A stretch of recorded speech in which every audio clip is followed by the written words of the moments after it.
శ్రీమాత్రే నమస్కారం. పండిత సూర్యప్రకాష్ మీతో మాట్లాడుతున్నారు. ఈరోజు 9 మే 2026 శనివారం నాడు సింహరాశి వారికి ఒక చాలా ముఖ్యమైన విషయం చెప్పాలి.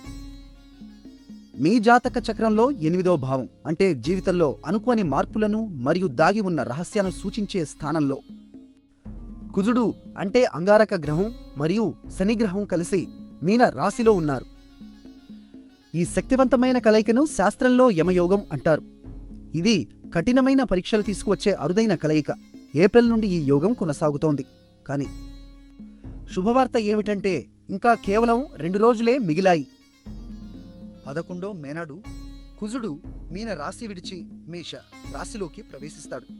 ఆ తర్వాత ఈ తీవ్రమైన ఒత్తిడి గణనీయంగా తగ్గిపోతుంది. కాబట్టి ఈ రోజు మరియు రేపు మీరు అత్యంత జాగ్రత్తగా ఉండవలసిన సమయం. వేగంగా డ్రైవింగ్ చేయకండి. పెద్ద ఆర్థిక నిర్ణయాలు కొన్ని రోజులు వాయిదా వేయండి. ఆరోగ్యం విషయంలో ఎటువంటి నిర్లక్ష్యం చేయకూడదు. అయితే భయపడాల్సిన అవసరం అస్సలు లేదు ప్రియమైన వారు, ఎందుకంటే ఈరోజు చంద్రుడు శ్రవణ నక్షత్రంలో సంచరిస్తున్నాడు.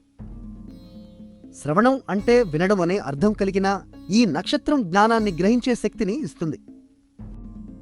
సాక్షాత్తు విష్ణు భగవానుడి ఆధిపత్యం ఉన్న ఈ నక్షత్రం మీకు ఆంతరిక శాంతిని మరియు మానసిక స్పష్టతను ప్రసాదిస్తుంది. కాబట్టి పెద్దల మాటలు శ్రద్ధగా వినండి. కనీసం 10 నిమిషాలు ధ్యానం చేయండి. మనసును ప్రశాంతంగా ఉంచుకోండి. ఈరోజు మీ అదృష్ట సంఖ్య 7 మరియు నీలం రంగు వస్త్రాలు ధరిస్తే శని భగవానుడి అనుగ్రహం తప్పకుండా లభిస్తుంది. నిన్నటి మా అంచనా మీకు సరిగ్గా వచ్చిందా? కామెంట్లో తప్పకుండా చెప్పండి. వీడియో నచ్చితే లైక్ చేయండి. మీ కుటుంబ సభ్యులకు షేర్ చేయండి.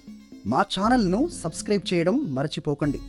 చివరగా ఈరోజు శనివారం కాబట్టి శని భగవానుడికి ఈ మంత్రం భక్తిగా చెప్పండి. ఓం శనైశ్చరాయ నమః. నల్ల నువ్వులు దానం చేయండి. హనుమంతుడిని హృదయపూర్వకంగా ప్రార్థించండి.